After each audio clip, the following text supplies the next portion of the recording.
Welcome to జనమాట. నేను మీ చంద్ర. TDP Janasena పొత్తు అయితే పెట్టుకున్నారు కానీ ఎవరికి ఎన్ని సీట్లు అన్నది ఇంకా ఇప్పటికీ తెలియలేదు. అయితే జగన్మోహన్ రెడ్డి గారు మాత్రం గెలిపే లక్ష్యంగా ముందుకు దూసుకుపోతున్నారు. జగన్మోహన్ రెడ్డి గారు అంశాన్ని పక్కన పెడితే ఇప్పుడు టీడీపీ జనసేన పొత్తు పెట్టుకున్నారు. మరి ఎవరికి ఎన్ని సీట్లు అని తేలలేదు. అయితే జనసేన అధికారంలోకి రావాలని జనసేన అధినేత పవన్ కళ్యాణ్ సీఎం కావాలని ప్రముఖంగా కోరుకున్న వ్యక్తుల్లో ఒకరు ఎవరంటే హరిరామ జోగయ్య. అదే హరిరామ జోగయ్య జనసేన టీడీపీ పొత్తుకు సంబంధించి సీట్లకి ఒక వార్తాపత్రికలో వచ్చిన దాన్ని బేస్ చేసుకొని పవన్ కళ్యాణ్కి బహిరంగ లేఖ రాశారు. మరి ఆ లేఖ సారాంశం ఏంటి అదేనని మనం ఒకసారి విశ్లేషణ చేసుకుంటే హరిరామ రాసిన లేఖ ఏంటంటే అసెంబ్లీ సీట్లు జనసేన తెలుగుదేశం మధ్య జనబల నిష్పత్తిలో జరుగుతున్నాయా అంటే అసెంబ్లీ సీట్లు అయితే టీడీపీ జనసేన ఎన్నైతే 175 అసెంబ్లీ సీట్లలో ఎవరికి ఎన్ని సీట్లు ఇవన్నీ ఖచ్చితంగా బలాల నిష్పత్తిలో జరుగుతున్నాయా లేదన్న సందేహంతో ఒక ప్రశ్న మార్క్ పెట్టి రాశాడు. ఇంకో విధంగా ఏం చేశాడు, ఇంకో ప్రశ్న ఏంటంటే బడుగు బలహీన వర్గాలకు సీట్ల కేటాయింపు ద్వారా రాజ్యాధికారం దక్కుతుందా అంటే బడుగు బలహీన వర్గాలకి సీట్లు పెద్ద ఎత్తున కేటాయిస్తే ఖచ్చితంగా రాజ్యాధికారం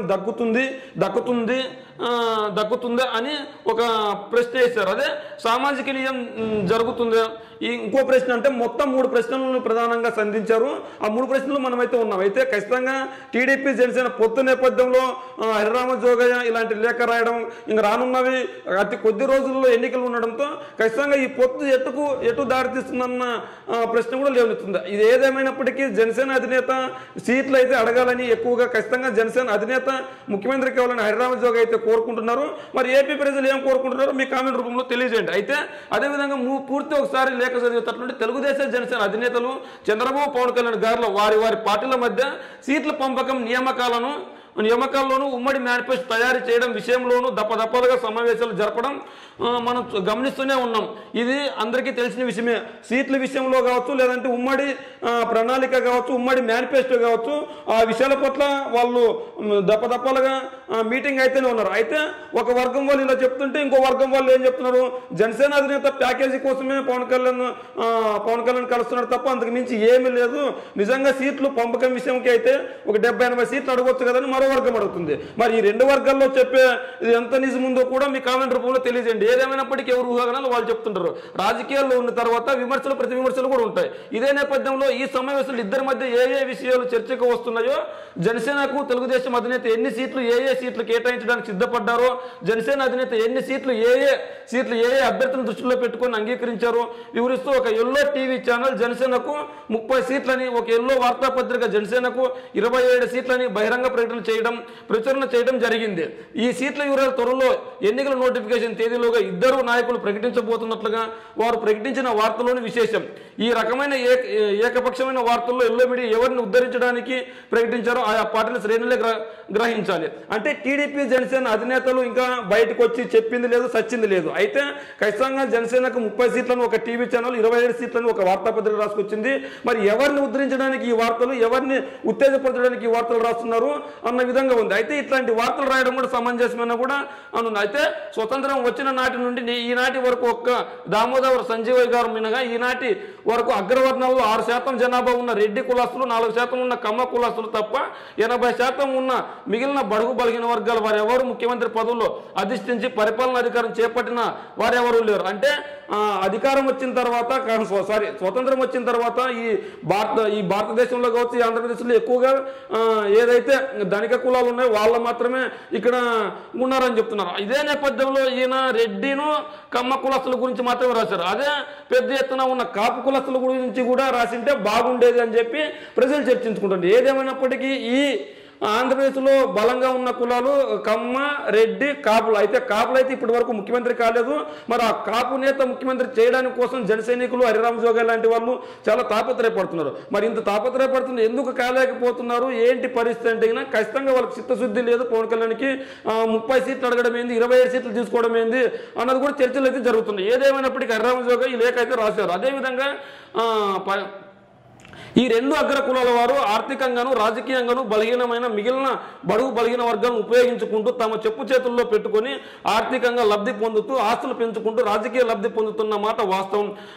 అయితే ఇక్కడ ఈ రెండు కులాలు అని రాసుకొచ్చారు. అయితే రాజశేఖర రెడ్డి గారు సీఎం అయినప్పుడు కావచ్చు, లేదంటే జగన్మోహన్ రెడ్డి గారు సీఎం అయినప్పుడు కావచ్చు, తమ సామాజిక వర్గాన్ని పక్కన పెట్టి సమాజ అభివృద్ధి కోసం పనిచేశారు. ఏ విధంగా అంటే నిజంగా మనం కళ్ళకు కడుతున్నా, అంటే నేనేదో చెప్తున్నాను, నేనేదో వైసీపీకి సంబంధించి పాజిటివ్గా చెప్తున్నానని కాదు. నిజంగా జగన్మోహన్ రెడ్డి గారు అన్న రెడ్డి సామాజిక వర్గం వారికి న్యాయం చేయాలనుకుంటే మంత్రి పదవుల్లో మరి అందరూ రెడ్డిస్నే తీసుకోవచ్చు కదా, ఎక్కువ శాతం రెడ్డిస్కే పెద్దపీట వేయచ్చు కదా. కేవలం నలుగురికి మాత్రమే రెడ్డిస్కి ఎందుకు పెద్దపీట వేశారు? మిగిలిన వాళ్ళందరినీ ఎస్సీ ఎస్టీ బీసీ మైనార్టీ వాళ్ళకి ఎందుకు ఇచ్చారు? ఉప ముఖ్యమంత్రులతో సైతం ఎందుకు ఎస్సీ ఎస్టీ బీసీ మైనార్టీ వాళ్ళకి ఇచ్చారు? మరి అంటే జగన్మోహన్ రెడ్డి గారు ఒక రెడ్డి కులానికి మాత్రమే కాదు, మిగిలిన కులాలకు కూడా అప్పు చెప్తూనే ఉన్నారు. అయితే వీళ్ళు ఏదో విమర్శలు చేయాలి కాబట్టి చేస్తున్నారు. గత ప్రభుత్వంలో ఎలా పరిపాలన చేసినా జగన్ గారి ప్రభుత్వం మాత్రం రెడ్డి సామాజిక వర్గాన్ని పక్కన పెట్టి SC ST BC minority BC సామాజిక వర్గాలకు పెద్దపీట వేస్తుంది.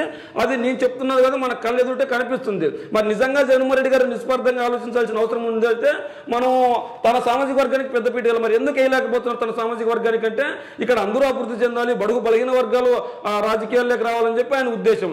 ఈ నేపథ్యంలో అయితే ఇది ముఖ్యంగా ఆనాటి నుండి 25% ఉన్న కాపు, తెలగ, బలిజ, ఒంటరి కులస్తులకు బీసీ కులస్తులుగా గుర్తింపు పొందకుండా విద్య, ఉద్యోగ, రాజకీయాల్లో రిజర్వేషన్ సౌకర్యం పొందకుండా అడ్డుకుంటున్నారన్నది వాస్తవం. యాచించే స్థితి నుండి శాసించే స్థితికి రావాలంటే రాజ్యాధికారం దక్కించుకోవడం తప్ప వేరే మార్గం లేదని గ్రహించిన కాపు సామాజిక వర్గం ఈ దిశగా ప్రయాణం చేస్తుంది. చేస్తున్న ప్రయాణంలో బీసీ, ఎస్సీ, ఎస్టీ మైనార్టీలను కూడా కలుపుకొని ఆయనకు పూర్తి సహకారం అందిస్తూ ఆయనతో కలిసి ముందుకు నడుస్తున్న మాట కాదని. అయితే ఈ మాట ఎంతవరకు వాస్తవం అన్నది ఏపీ ప్రజలు ఉండాలి. అంటే ఎస్సీ ఎస్టీ బీసీలకు పెద్దపీట వేస్తుంది ఎవరు? కాపు సామాజిక వర్గానికి పెద్దపీట వేస్తుంది ఎవరు? మరి అన్ని కులస్తుల్ని కలుపుకొని ముందుకు వెళ్తుంది ఎవరు అన్నది మనం చూసుకున్నట్లయితే ఖచ్చితంగా అన్ని కులాలని కలుపుకున్న పోతున్న వ్యక్తి పార్టీ ఏది, అన్ని కేవలం కొన్ని కులాలకు మాత్రమే పెద్దపీట వేస్తున్న పార్టీ ఏది అని అందరికీ తెలుసు. ఏదేమైనప్పటికీ ఈ లేఖ అయితే ఖచ్చితంగా ఏంటంటే బడుగు బలిగిన వర్గాలకి పెద్దపీట వేయాలి తప్ప ఏదో ఒక్కరికో కాదని చెప్పి హరిరామ జోగి పవన్ కళ్యాణ్కి రాశారు. అయితే ఇదే నేపథ్యంలో అన్ని పార్టీలు దీన్ని విశ్లేషణ చేసుకుంటున్నారు. ఎవరికి తగ్గట్టు వాళ్ళు ఏ విధంగా ఖచ్చితంగా 30 సీట్లే తీసుకోవడం ఏంది, 25 సీట్లు తీసుకోవడం ఏంది అని పవన్ కళ్యాణ్ సూటిగా ప్రశ్నలు చేస్తున్నారు. అయితే ఏదేమైనప్పటికీ ఇందులో వాస్తవం ఎంత ఉంది అంటే ఖచ్చితంగా 27 సీట్లే కనుక ఇస్తే జనసేన అంతకంటే దౌర్భాగ్య స్థితి ఉండేది. ఎందుకు? కాపులు రాజ్యాధికారం పొందాలనుకుంటున్నప్పుడు 27 సీట్లలో 30 సీట్లలో పోటీ చేస్తే ఎలా రాజ్యాధికారం పొందుతారు? మరి నిజంగానే కాపులు అందరినీ ఉద్ధరించే పరిస్థితి ఉంటే ఒంటరిగా పోటీ చేసి అన్ని కులస్తులకి సీట్లు కేటాయించి ఏ ఒక్కరితో పొత్తు పెట్టుకోకుండా ముందుకెళ్తేగినా ఖచ్చితంగా కాపు సామాజిక వర్గానికి 170 నియోజకవర్గాల్లో పెద్ద ఎత్తున కాపులు నిల్చోవచ్చు. అదేవిధంగా బీసీ, ఎస్సీ, ఎస్టీ మైనార్టీలకు సీట్లు ఇవ్వచ్చు. కొంతమంది నాయకులు తయారు చేసే విధంగా ఉంటుంది. ఇప్పుడు పొత్తు పెట్టుకోవాల్సిన అవసరం ఏముంది? మరి నిజంగానే హరిరామ జోగయ్య కమ్మ రెడ్డి సామాజిక వర్గాలను గద్దె దించాలంటే పవన్ కళ్యాణ్ ఒంటరిగా పోటీ చేయించు ఏముంది? మరి అదే కమ్మ సామాజిక వర్గంతో పొత్తు పెట్టుకొని మళ్ళీ అదే కమ్మ సామాజిక వర్గాన్ని విమర్శలు చేస్తున్నారు. మరి ఈ రోజు నిజంగా కాపు వల్ల కమ్మ సామాజిక వర్గాన్ని రెడ్డి సామాజిక వర్గాన్ని గద్దె దించాలంటే పవన్ కళ్యాణ్ ఒంటరిగా పోటీ చేయాలి. 27 సీట్లు తీసుకొని ఎలా పోటీ చేస్తాడు? మరి 27 సీట్లతో ఎవరికి ఇస్తాడు? కాపులకి ఇస్తాడా? బీసీలకి ఇస్తాడా? ఎస్సీలకి ఇస్తాడా? ఎస్టీలకి ఇస్తాడా? మైనార్టీలకి ఇస్తాడా? ఎవరికి ఇస్తాడు సీట్లు? అంటే ఖచ్చితంగా పవన్ కళ్యాణ్ చెప్తున్నది ఒకటి చేస్తున్నది ఒకటి అని మనం చూడొచ్చు. ఏ విధంగా అంటే ఖచ్చితంగా హరిరామ జోగయ్య మనం రెండో అంటే ఇప్పటి వరకు మనం సెకండ్ పేజ్ ఫస్ట్ పేజ్ చదువుతాం. అయితే రెండో పేజ్ అయితే రాజ్యాధికారం దక్కి చూడడమే ధ్యేయంగా ప్రస్తుత రాష్ట్రాన్ని పరిపాలిస్తున్న వైఎస్ పార్టీ అధినేత ముందుకు ముఖ్యమంత్రి పదవి నుండి దింపాలంటే జనసేన పార్టీకి ఇష్టం ఉన్నా లేకపోయినా తెలుగుదేశం పార్టీతో జత కట్టి ముందుకు వెళ్ళటం జనసేనకు తప్పనిసరి అనేది కాదని పరిస్థితి ఇక్కడ చూడవచ్చు. అంటే ఇక్కడ వైఎస్ఆర్ కాంగ్రెస్ పార్టీని గద్దె దించడానికి మీరు పొత్తు పెట్టుకున్నారా, లేదంటే ఎస్సీ ఎస్టీ బీసీ మైనార్టీలకు కాపులను ఉద్ధరించడానికి మీరు పొత్తు పెట్టుకున్నారా అన్న తేట తెల్లంగా ఇక్కడ తెలిసిపోతుంది. అంటే ఇక్కడ మనం చూడవచ్చు అంటే వైఎస్ఆర్ కాంగ్రెస్ పార్టీని గద్దె దించడానికి టీడీపీతో అంటే రెడ్డి సామాజిక వర్గాన్ని గద్దె దించడానికి కమ్మ సామాజిక వర్గంతో కలుస్తా ఉండడం ఎంతవరకు కరెక్ట్? అంటే ఇక్కడ రెడ్డి సామాజిక వర్గాన్ని కింద గద్దె దించేసి కమ్మ సామాజిక వర్గానికి పెద్దపీట వేయాలని మీరు భావిస్తున్నారా? నిజంగా కమ్మ సామాజిక వర్గం ముఖ్యమంత్రిగా పనిచేసినప్పుడు దాదాపు చంద్రబాబు నాయుడు గారు 14.5 సంవత్సరాలు ముఖ్యమంత్రిగా పనిచేశాడు. మరి ఈ నేపథ్యంలో మరి ఎందుకు ఎస్సీ ఎస్టీ బీసీ మైనార్టీలకు పెద్దపీట వేయలేదు? ఎందుకు ఉప ముఖ్యమంత్రి కావచ్చు, లేదంటే సాక్షాత్తు హోంశాఖ హోమ్ మినిస్టర్ని ఎందుకు ఎస్సీలకు కేటాయించలేదు? మరి జగన్మోహన్ రెడ్డి గారు ఆ తెగవ ఎందుకు చేశారు అంటే ఇక్కడ కేవలం ఆ సామాజిక వర్గానికి పెద్దపీట వేయాలి, జగన్మోహన్ రెడ్డి గారిని మాత్రమే గద్దెదించాలి అంటే ఇక్కడ మీ లోగుట్టేదో అర్థమవుతుంది. అదేవిధంగా మనం మిగిలిన విషయాలు చూస్తే అయితే వైఎస్ఆర్ పార్టీని రాజ్యాధికారం నుండి తప్పించడం అంటే తెలుగుదేశానికి రాజ్యాధికారం పూర్తిగా దక్కడం కాదు కదా, ఈ ఆలోచనతో కాదు కదా కాపు సామాజిక వర్గం పవన్ కళ్యాణ్ కలిసి ప్రయాణం చేస్తుంది అంటే ఇక్కడ బీసీ ఎస్సీ ఎస్టీలను కలుపుతూనే మళ్ళీ కాపు సామాజిక వర్గం పవన్ అంటున్నారు ఇక్కడ. అంటే జనసేన సపోర్ట్ లేకుండా తెలుగుదేశం మెజార్టీకి అవసరమైన సీట్లు దక్కించుకోవడం జరిగేది కాదని కష్టం. 2019 ఎన్నికల ఫలితాలు చెప్తుంది. ఒంటరిగా వెళ్తే తెలుగుదేశం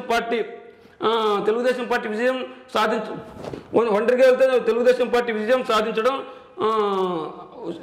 కష్టం కూడా జరిగేది కాదని స్పష్టం. ఇలాంటి పరిస్థితుల్లో తెలుగుదేశం జనసేనకి ఎన్ని సీట్లు కేటాయించిందనే ప్రశ్న ఉత్పన్నం కాకూడదు. జనసేన తెలుగుదేశానికి ఎన్ని సీట్లు కేటాయిస్తున్నది అన్నదే ప్రశ్నార్థకం కావాలి. సామాజిక న్యాయమే ధ్యేయంగా 80% జనాభా ఉన్న బడుగు బలిగిన వర్గాలు, 25% జనాభా ఉన్న కాపు సామాజిక వర్గం జనసేన తెలుగుదేశం పార్టీలో కూటమిలో భాగంగా ఎన్ని సీట్లు దక్కించుకుంటారు అన్నదే ప్రశ్న కావాలి. 2019 ఎన్నికల్లో శాసనసభ సభ్యత్వాన్ని దక్కించుకున్న కాపు సామాజిక వర్గం వారు 31 మంది ఉన్నారు. అంటే 2019 ఎన్నికల్లో కాపు సామాజిక వర్గానికి పెద్దపీట వేసింది జగన్మోహన్ రెడ్డి గారు కదా, కాపులను ఎక్కువగా ముఖ్య ఎమ్మెల్యేలు చేసింది జగన్మోహన్ రెడ్డి గారు కదా, ఏ పార్టీలు ఎక్కువ కాపు ఎమ్మెల్యేలు ఉన్నారు అంటే రాజ్యాధికారం ఒక రెడ్డి సామాజిక వర్గానిదే కాదు కాపులు కూడా కట్టబెట్టింది జగన్మోహన్ రెడ్డి గారు. మీరే చెప్తున్నారు 31 మంది అంటే ప్రస్తుతం మెజార్టీ జనాభా ఉన్న ఉమ్మడి తూర్పు పశ్చిమ గోదావరి కృష్ణా గుంటూరు జిల్లాల్లో కాపు సామాజిక వర్గం ఎన్ని సీట్లు జనసేన తెలుగుదేశం అభ్యర్థులుగా దక్కించుకోగలుగుతున్నారు అన్నదే ప్రశ్న.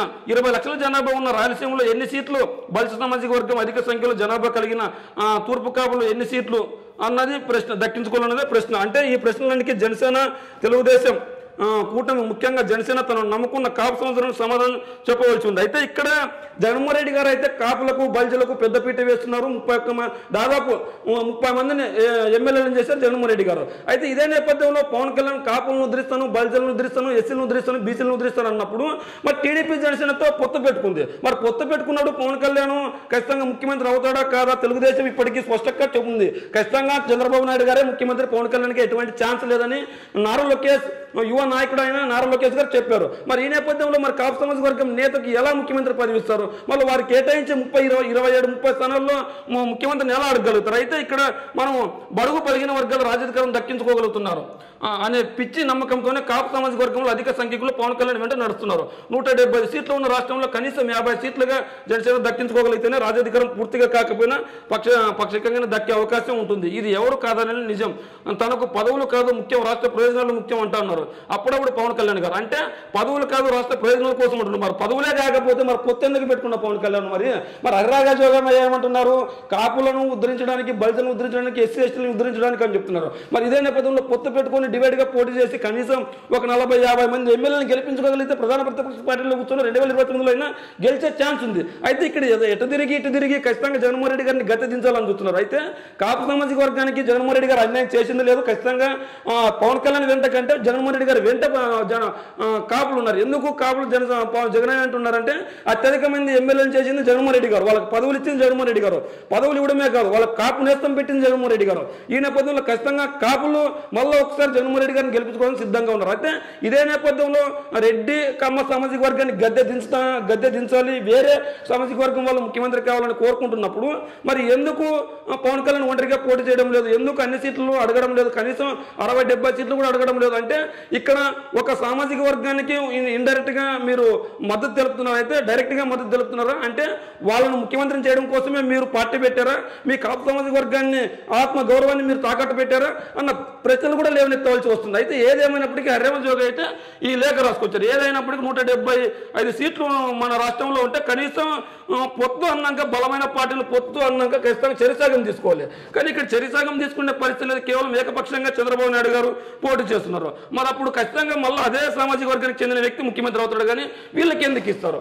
అదే సమయంలో ముఖ్యమంత్రి పదవి కాలం 2-2.5 సంవత్సరాలైనా కట్టబెడుతున్నట్లు ఎన్నికల ముందే మీరు చంద్రబాబు నోట ప్రకటించగలరా అని మిమ్మల్ని ప్రశ్నించవలసి వస్తుంది. అయితే ఇక్కడ మనం మనం చూసుకోవచ్చు. అయితే జగన్మోహన్ రెడ్డి గారిని గద్దె దించాలి, ఖచ్చితంగా టీడీపీ జనసేన పొత్తు పెట్టుకుంది. మరి ఎందుకు మీరు 2.5 సంవత్సరం నాకు ముఖ్యమంత్రి పదవి ఇవ్వండి, మిమ్మల్ని గెలిపిస్తానని అనలేకపోతున్నారంటే 2014 ముందు పార్టీ పెట్టిన జగన్మోహన్ రెడ్డి గారు మీరిద్దరూ రాజకీయాలు ఒకేసారి వచ్చారు. జగన్మోహన్ రెడ్డి గారు ఒకసారి ప్రధాన ప్రతిపక్ష నేతగా, రెండోసారి ముఖ్యమంత్రిగా, మూడోసారి అధికారం నిలబెట్టుకోవడానికి ప్రయత్నాలు చేస్తుంటే మీరు ఇంకా పొత్తుతో ముందుకెళ్తున్నారు అని ఉంది. అయితే మీరు 2.5 సంవత్సరాలుగా ఎందుకు ముఖ్యమంత్రి పదవి అడగలేకపోతున్నారు, చంద్రబాబుతో ఎందుకు చెప్పించలేకపోతున్నారు అన్న ప్రశ్న కూడా లేవనెత్తవలసి వచ్చింది. ఏదేమైనప్పటికీ హరిరామ జోగయ్య పవన్ కళ్యాణ్ గారు సూటిగా ప్రశ్నించారు. ఈ ప్రశ్నలకు మీ నుండి జనసేనకు సంతృప్తి చెందేలా సమాధానం రాగలిగితే ఎన్నికలు నవ్యంగానే జరుగుతాయి. జనసేనకు సీట్ల కేటాయింపు 40 నుంచి 60 తక్కువ కాకుండా జరగకపోయినా కాపు సామాజిక వర్గానికి, బీసీ, ఎస్సీ, ఎస్టీ, మైనార్టీ వర్గాలకు బలమైన అభ్యర్థులు ఉండి జనాభా ప్రతిపాదికన సీట్ల పంపకం జరగకపోయినా ఓట్ల ట్రాన్స్ఫర్ సవ్యంగా జరగక మీరు అనుకున్న సాధించలేని ప్రమాదం ఉన్నదని, దీనికి అభిప్రాయాలు మాత్రమే కారణమవుతాయని విశ్వసిస్తూ అంటే ఇక్కడ చూడవచ్చు. అంటే ఖచ్చితంగా వీళ్ళకి ఓట్లు బదలాయింపు అయితే జరగదని వీళ్ళే రాసుకొస్తున్నారు. ఇక్కడ లాస్ట్లో క్షమాపణ కూడా అడిగారు. అయితే ఖచ్చితంగా ఓట్ల బదలాయింపు ఎలా జరుగుతుందంటే ఇక్కడ కాపు సామాజిక వర్గం వ్యక్తి సీఎం కావాలని కాపులు కోరుకుంటున్నారు. అది నిజం, ఎవరు వాస్తవం, ఎవరు కాదనలేని వాస్తవం. ఇదే నేపథ్యంలో ఒంటరిగా పోటీ చేస్తే కాపులంతా పవన్ కళ్యాణ్ వెంట ఉండి ఎస్సీ, ఎస్టీ, బీసీలను కూడా తమ వెంట నడిపించుకోవడానికి సిద్ధంగా ఉన్నారు. మరి ఇదే పవన్ కళ్యాణ్ కమ్మ సామాజిక వర్గం చెందిన వ్యక్తితో పొత్తు పెట్టుకుంటే మరి కాపులు జనసేన వెంట ఎందుకుంటారు, జగన్ వెంట ఉంటారు. కానీ అంటే ఇక్కడ ఖచ్చితంగా కాపులకు పెద్దపీట వేస్తుంది ఎవరంటే జగన్మోహన్ రెడ్డి గారు. అదేవిధంగా ఎస్సీ, ఎస్టీ, మైనార్టీ, బీసీలకు పెద్దపీట వేస్తుంది ఎవరంటే జగన్మోహన్ రెడ్డి గారు. ఈ నేపథ్యంలో కాపులు కావచ్చు, మిగిలిన సామాజిక వర్గాలు కావచ్చు, ఖచ్చితంగా జగన్మోహన్ రెడ్డి గారు వెంటే ఉంటారు. కానీ ఈయన వెంట ఉండే అవకాశం లేదు. ఖచ్చితంగా హరిరామ జోగయ్య గారు ఓట్ల బదలాయింపు జరగడం అయితే కష్టమని చెప్పారు. ఏదేమైనప్పటికీ వచ్చే ఎన్నికల్లో ఏ పార్టీ గెలుస్తుంది, లేదంటే కాపులకు ఎవరికి పెద్దపీట వేశారు, లేదంటే ఎస్సీ, ఎస్టీ, మైనార్టీలకు ఎవరికి పెద్దపీట వేశారు, మరి రానున్న ఎన్నికలు పొత్తుతో వెళ్తున్న టీడీపీ జనసేన గెలుస్తాయి, లేదంటే వైఎస్ఆర్సీపీ గెలుస్తుందా, మరి పవన్ కళ్యాణ్ చర్యల పట్ల మీ అభిప్రాయం ఏంటో కామెంట్ రూపంలో తెలియజేయండి.